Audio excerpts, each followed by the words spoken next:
Je suis Joy Solvant, avocate de formation et DRH de parcours. J'ai cofondé Bleu Samouraï, un cabinet pluridisciplinaire dédié au traitement des alertes professionnelles en parallèle de son accompagnement des CSE et salariés. Dans cet épisode, on va creuser une question simple.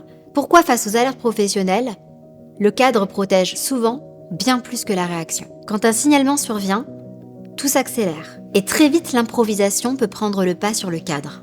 Or, l'absence de process clair crée de l'injustice, de l'incohérence et de la méfiance. Parfois même quand les intentions étaient bonnes. Ce qui va faire la différence, c'est la capacité de l'entreprise à tenir un cadre, même quand tout s'accélère. Pour en parler, j'ai voulu une voix qui connaît ces sujets au plus haut niveau de responsabilité et de gouvernance. Cette voix, c'est celle de Sylvie De Oliveira, directrice générale du département éthique au sein du groupe L'Oréal. Ça tourne et c'est comme vous voulez. Super. Bienvenue à toi Sylvie dans cet épisode. Merci Joy. Ravie que tu sois parmi nous.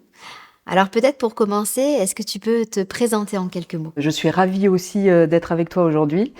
Je suis actuellement directrice générale de l'éthique dans le groupe L'Oréal. J'ai un passé d'avocat. J'ai rejoint le groupe pour prendre la direction juridique liée aux nouvelles technologies au moment de la transformation digitale. Donc j'ai toujours travaillé aussi dans ce secteur-là. Et évidemment, quand le RGPD est arrivé, la protection des données personnelles a été vraiment quelque chose qui était importante pour moi de valoriser et surtout de mettre en œuvre au sein du groupe qui vivait également cette propre transformation vers un peu plus de B2C, comme on le dit aujourd'hui. Et donc, j'ai eu la responsabilité et le privilège de pouvoir monter tout le programme lié à la protection des données personnelles au sein du groupe d'un point de vue mondial et qui fait qu'aujourd'hui, voilà, je suis assez fière du résultat, mais c'est toujours une vigilance à garder et à avoir en tête.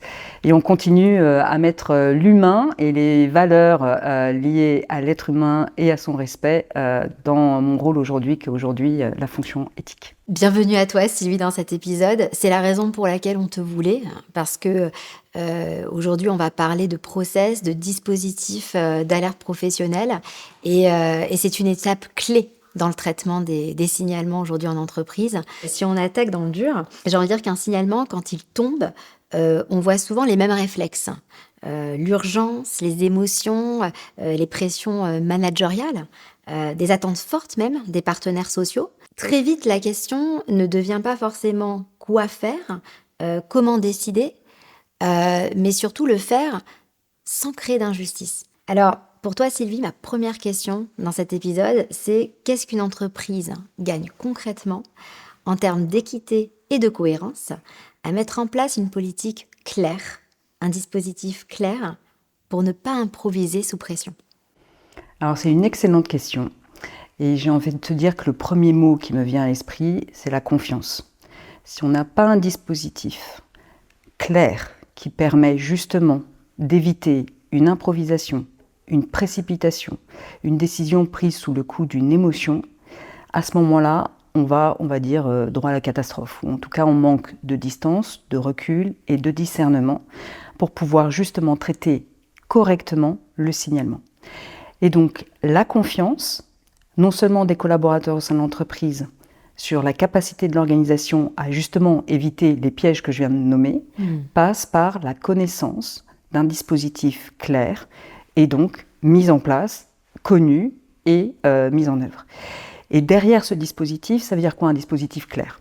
Ça veut dire qu'il est détaillé, expliqué et que c'est pas une black box justement et qu'il est transparent dans pourquoi il est là.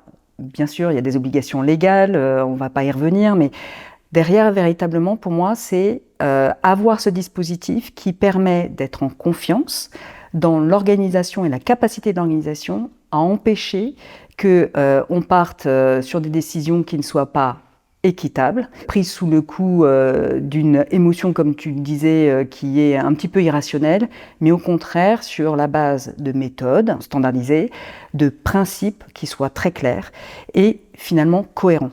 Quand on est un groupe international aussi, c'est important de le faire de manière cohérente et consistante, en lien avec les principes éthiques du groupe, par exemple. Ok. Alors concrètement, peux-tu me parler un peu plus de ce dispositif, du dispositif que vous avez mis en place au sein de L'Oréal ? Alors ce dispositif existe déjà depuis 10 ans. Il s'appelle Speak Up. En français, c'est un petit peu difficile à traduire, mais en fait, ça commence par indiquer qu'il faut parler.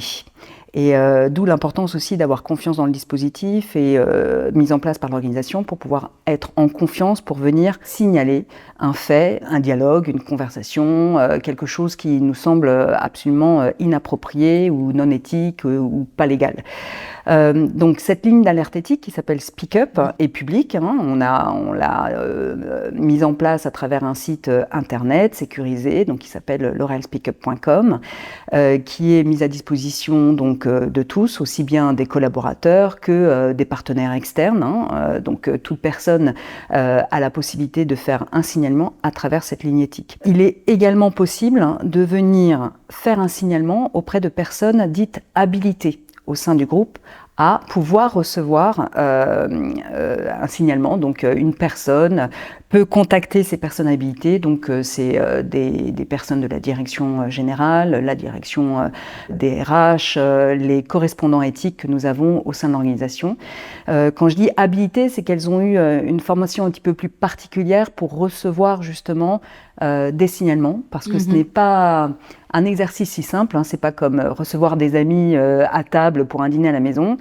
Généralement, on vient parler de faits qui sont assez graves, qui ont pu toucher la personne ou qui peuvent avoir des conséquences graves, aussi bien pour l'organisation et surtout pour les personnes qui peuvent être mises en cause dans les faits qui sont reportés. Donc il faut avoir une habilité quelque part et une sensibilité sur la capacité d'écoute pour recevoir correctement le signalement et ensuite, évidemment, permettre que le process se déroule pour assurer son traitement. Alors ça me donne envie de te poser plein de questions et de rentrer un peu plus dans le concret. Ce dispositif Speak Up, ça s'articule exactement comment? C'est-à-dire que c'est un outil sur lequel se pluguent les salariés, ils voient qu'il y a marqué Speak Up et ils peuvent faire des signalements. Concrètement, ça veut dire exactement, concrètement, tu arrives sur la plateforme, on t'explique, tu accèdes aussi à la politique Speak Up, donc qui te décrit le processus de traitement du signalement. Et donc, tu indiques ou pas d'ailleurs ton nom, ton prénom, etc. Mais surtout, on t'invite à décrire l'ensemble des faits de manière très concrète. Plus c'est précis, détaillé et donc fiable, plus c'est facile de traiter le signalement derrière et de pouvoir actionner en fait soit l'ouverture d'une enquête, soit un dialogue, en tout cas l'analyse des faits qui sont reportés. Donc le nom des potentiels témoins que l'on peut aller interroger et auprès desquels on peut aller ensuite vérifier les faits qui sont reportés. Donc c'est vraiment un formulaire que l'on reçoit ensuite et qui est directement traité par la Direction générale de l'éthique. C'est centralisé.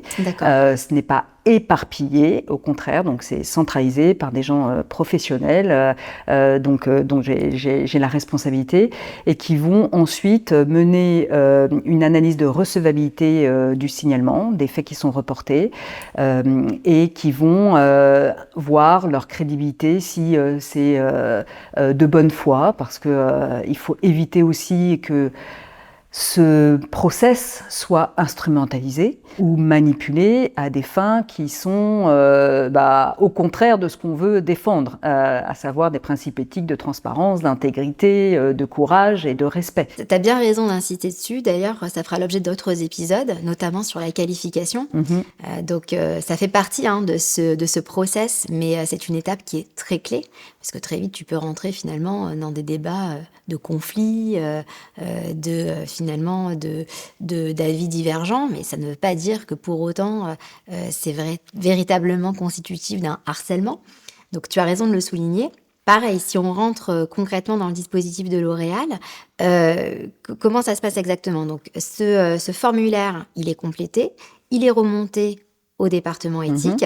Aujourd'hui, ça veut dire que tu as des personnes au sein de L'Oréal qui sont dédiées à ça, qui sont dédiées au traitement des signalements, qui ne font même que ça, ou comment ça se passe? Alors, on a une équipe dédiée au centre, mais ensuite, on a un dispositif qui est très proche, en fait, des collaborateurs et de l'organisation. Donc, on s'appuie sur un réseau de 80 correspondants éthiques qui ne sont pas dédiés, mais qui ont la responsabilité de pouvoir justement être formés et de suivre ces sujets-là au plus proche du terrain. Ce que je voudrais rappeler, c'est que des signalements, à chaque fois, c'est des questions liées à des individus, à des personne.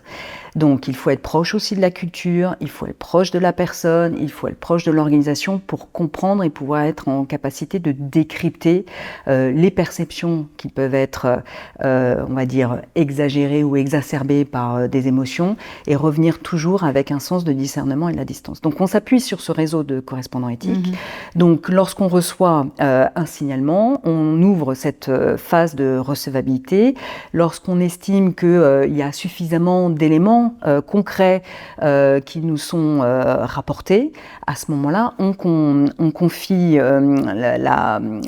l'étape encore de prise de contact avec le rapporteur des faits au correspondant éthique, ou bien, on va dire, une équipe mixte, le correspondant éthique et un membre de mon équipe, en fonction de la sévérité, de la complexité de la situation qui est rapportée et de la nature des allégations. Un binôme pour pouvoir on va dire, traiter le signalement est toujours une bonne pratique à essayer de respecter. Alors après, il y a les ressources et les moyens qui peuvent être mis en place, qui peuvent parfois ne pas toujours permettre cela, mais voilà. Donc, on a cette phase de recevabilité. Si c'est recevable et si les éléments sont assez crédibles, on peut décider d'ouvrir une enquête. Et là, on mène une enquête sur la base d'une méthode qui est très clairement définie, standardisée, supervisée par la Direction générale de l'éthique. Et donc, on reçoit le rapporteur des faits, on va interviewer des témoins et les personnes potentiellement mises en cause. C'est ça. Alors, c'est ça qui m'intéresse. J'ai 2 questions par rapport à ça. C'est hyper intéressant parce qu'on sent qu'il y a une vraie méthodologie derrière, en tout cas, derrière tout ce dispositif au sein de L'Oréal.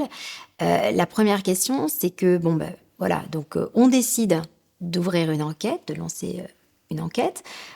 Comment ça se passe? Est-ce que c'est justement ce binôme, responsable éthique, RH, qui contacte les différentes parties prenantes? Est-ce que c'est un autre service? Enfin, comment ça se passe? Oui, non, c'est vraiment le correspondant éthique qui va mener cette enquête-là. Donc déjà, quand on a le signalement, on accuse réception auprès de la personne qui a reporté les faits. On lui confirme si c'est recevable ou pas recevable. Si c'est pas recevable, ça veut dire que le signalement ne correspond pas aux critères qui ont été définis dans notre politique Speak Up. Et si c'est recevable, on lui notifie qu'on va effectivement ouvrir une enquête. Et donc, c'est la première personne que l'on reçoit et qui est interviewée. Donc, ça veut dire qu'on prend du temps, qu'on passe 1 heure, 2 heures, à une différente temporalité aussi, parce qu'on y reviendra, mais le temps est aussi important dans le process. Et puis, ce qui est important aussi à dire, c'est que c'est ni à charge ni à décharge de qui que ce soit.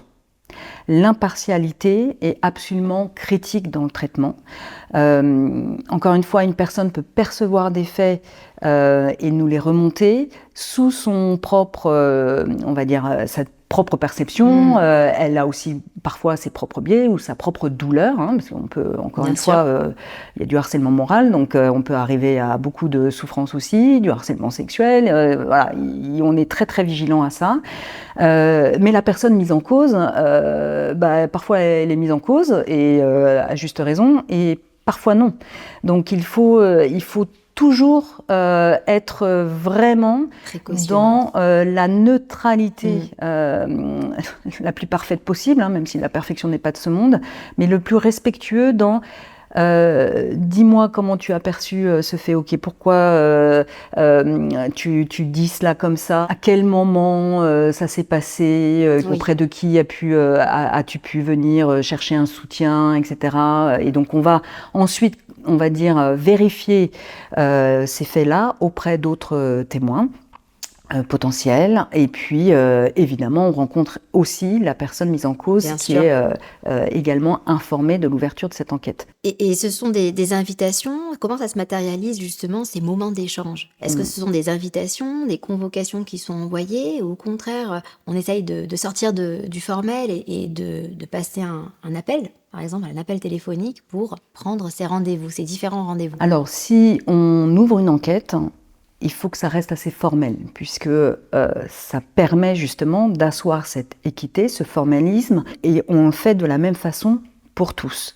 Donc, on explique évidemment à la personne déjà qui a rapporté les faits que donc on va ouvrir une enquête, que on va commencer par elle, que donc on va trouver une réunion et on trouve un créneau horaire qui soit cohérent avec son agenda et le nôtre, mais le plus rapidement possible ensuite. Et ensuite, quand on demande à tes témoins ou aux personnes mises en cause, pareil, là on dit voilà, il y a une enquête qui est ouverte, nous avons besoin de vous écouter en tant que témoin, vous avez été mise en cause, donc il est important aussi qu'on puisse prendre le temps de vous écouter. Et là, c'est pas dans l'heure immédiate. On Bien permet sûr. aussi aux personnes d'accuser un peu le coup parce que c'est pas simple. Et on décide pas d'ouvrir une enquête comme ça parce qu'on le fait. C'est pas le western, c'est pas le cow-boy. Encore une fois, on est face à des individus qui ont eu le courage de venir rapporter des faits. Et donc il faut le respecter. Et on a d'autres personnes qui sont appelées par l'organisation à venir aider l'organisation à confirmer, stopper la situation ou expliquer ce qui a pu se passer. C'est jamais un moment agréable. C'est ça. C'est ça. Et c'est justement éviter les pièges de « Ah non, mais je veux pas, j'ai rien à voir avec ça ou j'ai trop d'émotions, qu'est-ce que vous faites? Vous mettez 15 jours à convoquer quelqu'un. » Oui, parfois on met un peu de temps parce que libérer la parole, permettre à la personne de gérer ses émotions, permettre aussi à l'enquêteur de préparer les questions pour qu'elles soient les plus efficaces possibles, hein, pour éviter de passer 50 heures aussi avec les mêmes personnes, hein, parce qu'il y a quand même des métiers à faire, un business à tourner, etc. Mais il faut être le plus précis possible et en même temps le plus respectueux et de la procédure et des personnes avec lesquelles on a ce dialogue. Avec ton expérience, parce que tu me disais justement que ces différents cas étaient souvent traités en binôme, et c'est toute la complexité. Dans la mesure du possible. Dans la mesure du possible. C'est dans la mesure la du grande possible. majorité des cas, on est parfois un Mais peu voilà, seul. justement, seul ou en binôme, peu importe. Ce qui est intéressant, c'est de savoir comment finalement on peut éviter les décisions qui vont parfois être divergentes. Parce que parfois, tu peux avoir des situations alors, qui ne sont pas forcément totalement similaires, mais qui se rapprochent beaucoup. Et comment tu fais pour créer une cohérence dans le dispositif? Alors, peut-être pas forcément dans le process, tu vois, d'audition, mais même dans la restitution du rapport, ça fera l'objet d'un autre épisode. Mais comment tu fais pour créer cette cohérence? Alors, tu vas avoir justement des interlocuteurs différents. Tu disais qu'il y avait 70 correspondants qui pourraient potentiellement avoir d'autres approches sur des faits similaires. Ça se base sur une méthode standardisée sur laquelle on forme nos correspondants éthiques. Alors, c'est sûr que tu peux pas tout contrôler systématiquement et chacun a sa personnalité et sa culture, etc. Donc quand on fait une enquête, je sais pas, au Vietnam ou en France, oui. c'est sûr que c'est pas évident. Et j'ai envie de L'approche dire, culturelle en plus, voilà. c'est encore différent. Et j'ai envie de dire, à la limite, ok, c'est ok, et tant mieux que ce soit aussi différent, parce que ça permet également d'être beaucoup plus efficace, efficient, respectueux dans la culture, j'ai envie de dire. Pareil, aux US, on n'a pas forcément, on va dire, la même façon de délivrer les résultats et dans le contact. Mais derrière, les principes et la méthode restent les mêmes.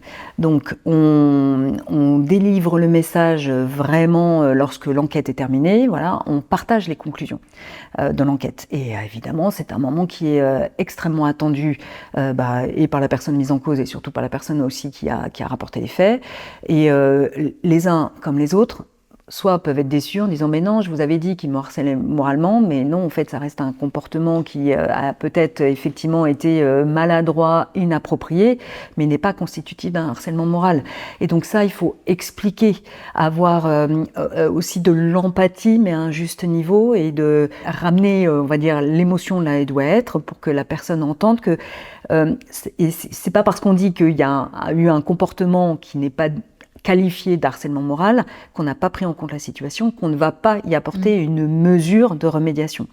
Donc c'est vraiment sur la méthode, comment on arrive à rapporter et partager les conclusions d'une enquête, rappeler systématiquement les différentes étapes dans le process, et puis faire en sorte que cette proximité entre le correspondant éthique et donc l'ensemble des personnes, impliquées dans la mise en œuvre de l'enquête, ait systématiquement en tête les différentes procédures de l'enquête et de notre programme Speak Up.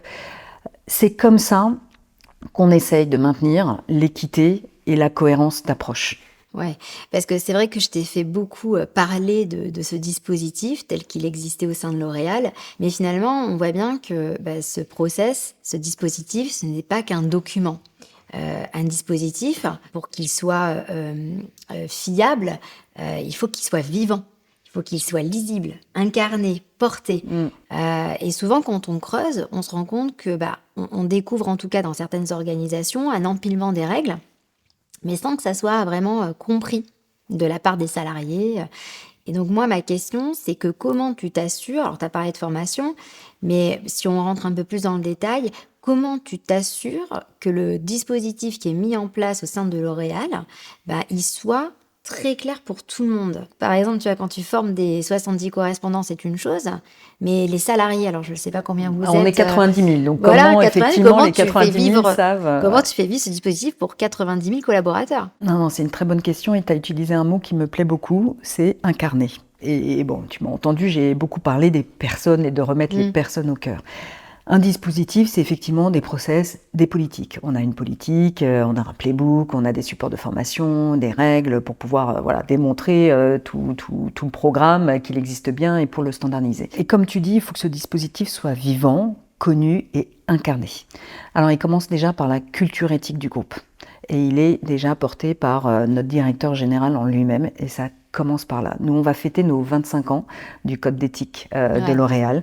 Donc ça fait 25 ans qu'on a des directeurs généraux qui incarnent l'éthique et qui parlent et qui promeut le dispositif d'alerte éthique, on va dire, tout au long de ces années-là et dès qu'ils le peuvent. Et également chacun des membres du comité exécutif et également chacun des patrons pays, là où nous disposons d'une filiale.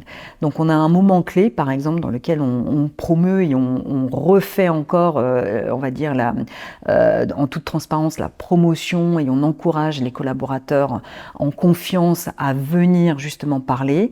C'est la journée de l'éthique que l'on fait une fois par an. Donc on a un dialogue, le directeur général et du groupe et le directeur général et là, en l'occurrence la directrice générale de l'éthique. On a des échanges sur des questions ouvertes qui ont été posées sur l'éthique. Et puis, c'est pour moi l'occasion de rappeler comment fonctionne le dispositif, d'encourager chaque collaborateur à ne pas attendre la journée de l'éthique pour venir dire voilà, je suis au courant de ça, je suis au courant de ça, comment je fais, comment ça fonctionne, etc. Et le directeur général le porte également et l'incarne. Et donc, c'est comme ça. Et évidemment, le directeur général, tout le monde ne va pas lui écrire pour mentionner ces faits-là. Il est incarné par ce réseau de correspondants éthiques qui sont au plus près des collaborateurs. C'est pour ça qu'on en a 80 dans les métiers, dans les pays, dans les différentes divisions et business units du groupe, pour pouvoir créer cette proximité avec les collaborateurs et également promouvoir, faire de la pédagogie et rappeler que ce dispositif est toujours disponible et quelque part le désacraliser, si j'ose dire, de dire attendez, très important ce que tu dis là, désacraliser. Voilà, allez-y. Si vous ne parlez pas, on ne peut pas agir. Donc ce qu'on dit, you speak up, we progress. We speak up, we progress. Donc vous parlez, nous pouvons agir. Si rien ne remonte. Et donc c'est vraiment aussi important pour l'organisation de pouvoir avoir un dispositif qui est digne de confiance et en lequel les collaborateurs peuvent croire, ou les partenaires. Un sous-traitant peut également nous appeler en disant c'est pas possible, il y a ça qui se passe, c'est pas normal. Voilà. L'objectif, c'est de pouvoir cesser la situation qui est reportée. C'est important ce que tu dis là, ça me fait rebondir parce qu'on parle beaucoup des alertes professionnelles en interne. Mais c'est vrai que aussi le reflet à l'externe est très, très important et les codes éthiques parlent à la fois des règles en interne, mais souvent aussi des règles avec, ses clients, ses Exactement, tout partenaires à fait. et c'est, finalement, tout un code assez global, des règles globales qui encadrent ces dispositifs. C'est hyper important ce que tu dis parce que souvent, on en parle vraiment sous le prisme interne de l'entreprise. Mais en fait, c'est tout un écosystème Ouais. dans lequel on agit. L'écosystème, on va dire, managérial, très, on va dire, intra-entreprise, certes, mais derrière, lorsqu'on parle d'enjeux éthiques, c'est aussi de pouvoir tous ensemble avoir un impact positif dans cette direction-là, en toute transparence. Donc, comment travailler avec des fournisseurs, comment travailler avec des agences, et pas simplement comment travailler entre manager et manager, ou employé et employeur. Donc ça, c'est vraiment C'est quelque bien plus chose global. que très globalement, L'Oréal a pris en compte dès le départ. Notre impact, on doit l'avoir aussi de manière systémique. Je veux dire, c'est tout un écosystème qu'il faut faire bouger aussi dans une trajectoire beaucoup plus éthique. Donc, on a souvent en tête les relations manager-manager, mais ça peut être aussi entre collègues dans lesquels il y a des frictions. Et voilà, j'évoquais également les fournisseurs, cette transparence-là dans comment travailler mieux de manière éthique et de manière à établir des relations de confiance avec des fournisseurs, avec nos agences, avec les sous-traitants, etc. C'est tout aussi important. Et alors concrètement, parce que tu as évoqué tout ce dispositif qui est assez lourd et aussi je pense que c'est enfin lourd surtout très bien cadré dans ce sens-là et c'est parce qu'aussi vous êtes en grand groupe et à un moment donné tu n'as plus le choix, il faut le faire. Mais concrètement, ça donne quoi en termes de chiffres? Écoute, en termes de chiffres, on a communiqué le chiffre, là je vais donner ceux de 2024 par exemple, donc on est un groupe de 90 000 collaborateurs. En 2024, on a reçu plus de 740 signalements. Ouais, ça démontre Voilà. que ça marche bien, Et, que la voix est portée. au mois de mars, on communique aussi le nombre de personnes qui sont parties du groupe parce qu'on a pris la décision de devoir se séparer en raison justement de comportements non éthiques. Et donc plus d'une quarantaine de départs ont eu lieu comme ça en 2024, l'année dernière. Donc c'est ça aussi qui est important, un dispositif. Comme tu dis, ce n'est pas un empilement de politique, ça doit être un dispositif vivant. Et quand il est vivant, ça veut dire qu'il est efficace et qu'il sert à quelque chose. Donc c'est pour ça qu'aussi indiquer aux collaborateurs que s'ils ne viennent pas partager ce qui les préoccupe au quotidien ou ce qu'ils peuvent voir comme non-alignement avec nos principes éthiques, on ne peut pas agir. Et s'ils le font, on agit. Alors, ce qui fait souvent la différence dans un signalement, c'est la manière dont l'organisation réagit immédiatement ou pas. Les premières heures, les premiers jours vont donner le ton, clairement. Ça peut être soit finalement le révélateur d'un moment de flottement, soit de confiance, soit de défiance. Alors, quand un signalement arrive chez L'Oréal, comment ça s'organise concrètement dans les premiers jours? Tu parlais de tout ce dispositif, mais très concrètement, est-ce que ça s'organise dans les premières heures, dans les 2 premiers jours? Écoute, déjà, ça s'organise dans les premières heures où on reçoit le signalement sur la plateforme. Donc, on a un pop-up. De toute façon, on se connecte, on est systématiquement sur notre outil. Et puis aussi, on a des personnes qui peuvent venir nous voir. Donc là, je me focalise un peu sur l'outil parce que c'est un petit peu le cœur du dispositif. Mais il y a ces relations aussi humaines qui sont importantes. Mais lorsqu'on a donc un signalement sur la plateforme, on accuse réception immédiatement. On en prend connaissance. Dès qu'on a des questions pour aller chercher un peu plus d'infos parce que ça manque de précision ou parce que il faut qu'on comprenne un petit peu mieux, encore une fois, c'est le côté déchiffrement. Qu'est-ce qui nous est rapporté concrètement? Tout n'est pas toujours très clair. Parfois, les signalements sont très précis et là, on accuse réception et on confie directement et on assigne le cas au correspondant éthique dans les heures de la réception du signalement. Et ensuite, on crée un dialogue qui est permanent sur la plateforme. On interagit systématiquement avec la personne qui a rapporté les faits et puis on est en constant contact avec le correspondant éthique. Donc les premières heures sont importantes pour indiquer à la personne qui a fait le signalement qu'il est pris en compte, qu'il a été lu et qu'il commence à être traité dans est-ce qu'il est effectivement, il correspond à la définition du signalement et d'une politique. Et ensuite, on interagit avec le correspondant éthique qui prend contact directement avec lui. Alors, il y a forcément une petite question qui me chiffonne. C'est que Aujourd'hui, le correspondant éthique a une place importante, place centrale finalement dans ce dispositif-là. Ma question, c'est et les partenaires sociaux alors? On en parle? Ah ben bien sûr, mais eux aussi sont des personnes habilitées à recevoir des signalements. Est-ce qu'ils se joignent à vous parfois dans des auditions? Le référent harcèlement, s'il veut Oui, se oui, bien joindre sûr, à une audition. il peut tout à fait se joindre à nous, ce référent harcèlement, et il fait partie du dispositif. Quand les allégations sont liées à ça, et évidemment, il est là aussi pour soutenir le dispositif. D'accord. Et ça vous est déjà arrivé d'avoir des salariés, des partenaires sociaux qui, malgré la clarté pour vous de ce dispositif, vous challengez et vous disiez bah non, pour nous, c'est pas compréhensible. Ça a beau être écrit, ce n'est pas compréhensible. Est-ce que vous avez eu des cas comme ça? Pas à ma connaissance, on a un dialogue social qui est quand même assez concret Ouais. et quotidien D'accord. dans le groupe. Moi, je disais que la ligne d'alerte éthique Speak Up, elle est présente dans le groupe depuis plus de 10 ans. Elle a été mise à jour 2 fois. Systématiquement, ça a été présenté et partagé au CSE, aux représentants du personnel. Donc, on a ce dialogue-là. Les chiffres sont partagés aussi publiquement, donc on est également à leur disposition. Donc encore une fois, l'un de nos principes éthiques, c'est la transparence. Donc il y a aucun sujet sur Ok. ce côté-là. Alors, un procès, ça donne du cadre, mais dans la réalité, toutes les situations ne rentrent pas dans les cases. Oui. Même si le dispositif est très bien rodé aujourd'hui au sein de L'Oréal, est-ce que vous avez des cas où vous dites il faut qu'on externalise? Parce qu'en interne, ça ne suffira pas et on a envie d'avoir un autre regard. Mhm.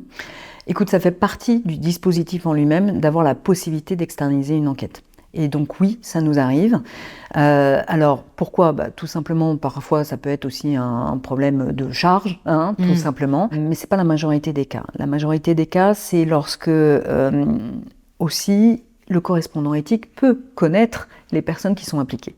Et donc là, il y a un peu trop de subjectivité et surtout une impartialité qui va être difficile à mettre en place. Donc là, on va décider d'externaliser ou parfois la direction générale de l'éthique peut également réaliser directement l'enquête. Mais on va aller vers l'externalisation pour avoir un renforcement accru de l'impartialité ou la nécessité d'avoir un regard extérieur à l'organisation qui va permettre d'assurer autant que possible l'impartialité, le discernement, une qualification qui est, on va dire, la moins questionnable possible et finalement de venir renforcer la protection de l'organisation, de la procédure d'enquête et des personnes qui sont effectivement soit l'un reportant les faits, soit mises en cause. Donc c'est véritablement aussi lorsqu'on a des situations complexes, en lien avec une allégation qui est extrêmement sensible, une situation qui va être compliquée parce que multi-parties prenantes, et effectivement avec peut-être des relations humaines qui vont peut-être obérer l'impartialité de l'enquête. Donc là, il est plus sain de pouvoir l'externaliser et s'appuyer sur ses ressources externes. Aussi bien cabinet d'avocats, cabinet forensique ou autre, mais toujours dans le secret de la profession pour assurer la confidentialité. Alors j'ai envie d'aborder une dernière sous-thématique qui est, je pense, cruciale dans le cadre de ce dispositif d'alerte, de traitement d'alerte. On parle souvent d'enjeux de rapidité. Mais dans les situations sensibles, en tout cas à mon sens, la vraie question, c'est pas la rapidité, c'est le rythme que tu donnes dans le traitement de cette enquête. C'est assez important parce que on va toucher finalement à la sensibilité des parties prenantes, à la façon dont elles vont vivre de l'intérieur le traitement de ces alertes. Donc ma dernière question pour toi, c'est comment chez L'Oréal, le dispositif prend-il en compte le temps de traitement de ces alertes pour que ça soit pas, qu'on tombe pas dans le trop expéditif et dans une attente prolongée. Une attente interminable, ouais.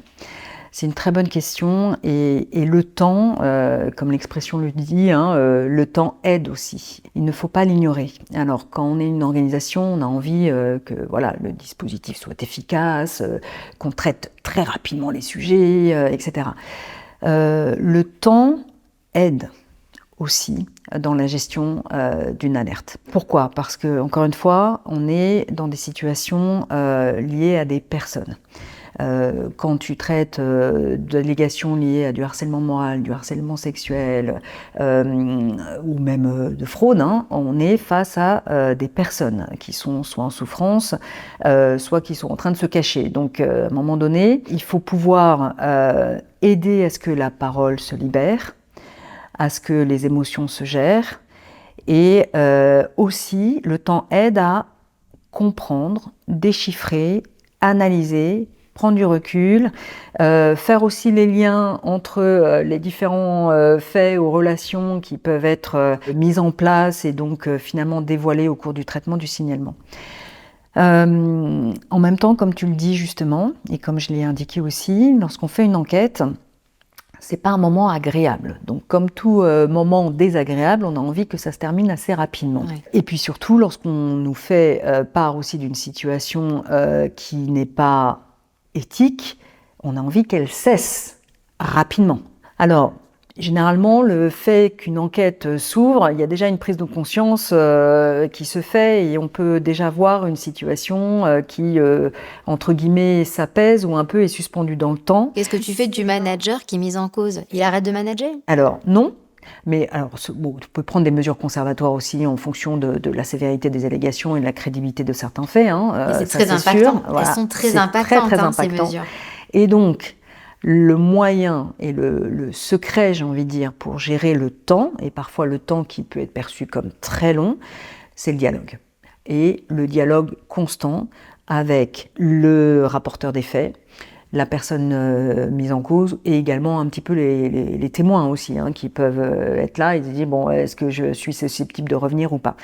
Et donc ce dialogue, c'est d'expliquer, c'est de revenir, on est toujours dans la phase de recevabilité, où on est toujours en train de continuer à analyser les faits, on est là à votre écoute, si vous voulez qu'on en reparle, n'hésitez pas, est-ce que vous avez besoin de soutien, etc., etc. Donc c'est de maintenir le lien avec les principaux intéressés, et ça c'est vraiment très important. Et pour qu'ils comprennent, et ça c'est, je le dis aussi souvent aux directeurs et aux managers, le temps long peut aider, il ne faut pas non plus que ce soit une excuse, clairement pas, mais il faut aussi savoir parfois laisser le temps au temps, mais pas se retrouver piégé dans « non mais c'est bon j'ai le temps », non. Il Hyper faut intéressant. être très efficace. Pour conclure, si on prend un peu de recul sur la situation, quand une alerte surgit, il est déjà trop tard pour improviser. Et ce qui protège réellement l'organisation, c'est tout le dispositif qu'elle a pu mettre en amont, les choix même qui ont été opérés en amont. Alors, ma dernière question pour toi, Sylvie, si tu avais un conseil à donner à des DRH, à des dirigeants, que ce soit des petites sociétés même, ou des grands groupes, ça serait lequel? N'ayez pas peur de mettre en place ce dispositif et à affronter la réalité, j'ai envie de dire. Et surtout, ce n'est pas que la mise en place du dispositif qui se suffit à lui-même pour faire en sorte que l'organisation soit pérenne dans son business et éthique et donc conforme à l'ensemble des lois qui est attendues et aussi des attitudes attendues de la part de collaborateurs ou de fournisseurs.